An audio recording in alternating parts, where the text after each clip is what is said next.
Okay, so what we'd really like to do is ask you today a bit about how the development landscape has changed since you first started work in the 1970s.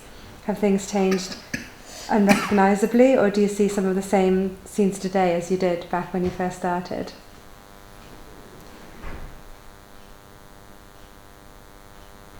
In 1970s when I started, the word NGO was not yet coined. That came much later by the UN agencies. There were agencies in India, but which worked with people in rural areas or even in the urban areas. These were organizations who were either Gandhians or church-related entities. There was almost nowhere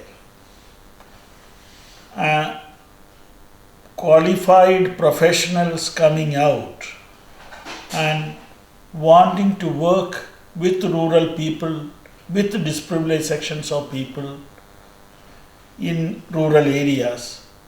And the trend started only in the early 70s. That scenario has completely changed now. Now there are any number of groups all over India. The word NGO has come into prominence.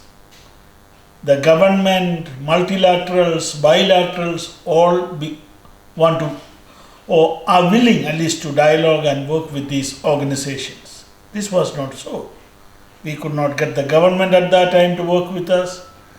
We could not get any bilateral, multilateral funding for these organizations. Things have changed a lot and changed for the better.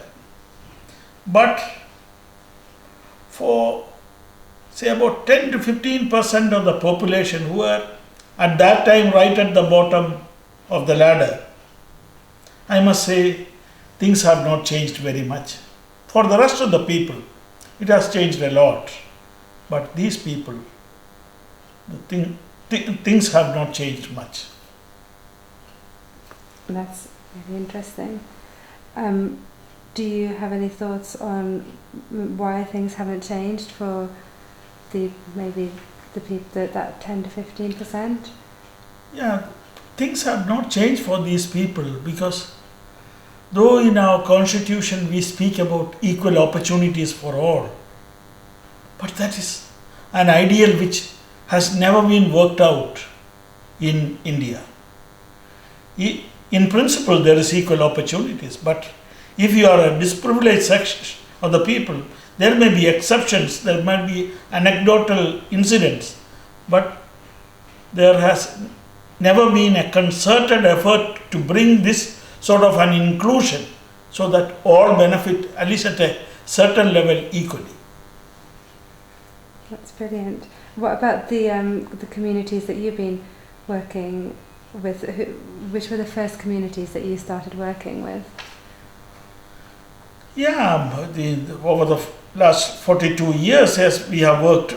Initially, I worked as a relief worker. I came as a relief worker in 1971 to Orissa towards the end of 71, in December 1971. After my colleagues went back to Madras, we came as 40 students from Madras University as volunteers.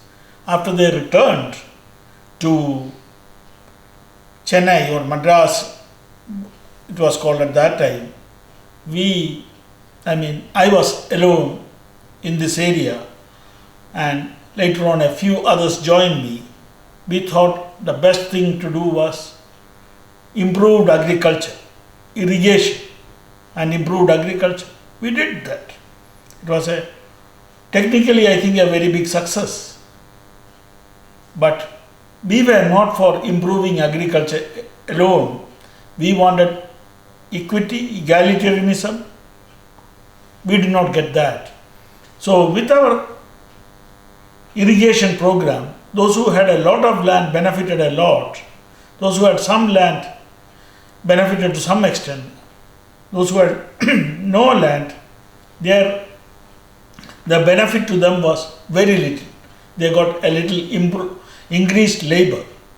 This was not the reason why we were wanting to work in these rural areas. We were wanting to work with the poorest people. And that was a big shock. Then we decided to work, okay, Orissa, the population of indigenous people is about 25%. So we said, and these are the people who are the most disprivileged.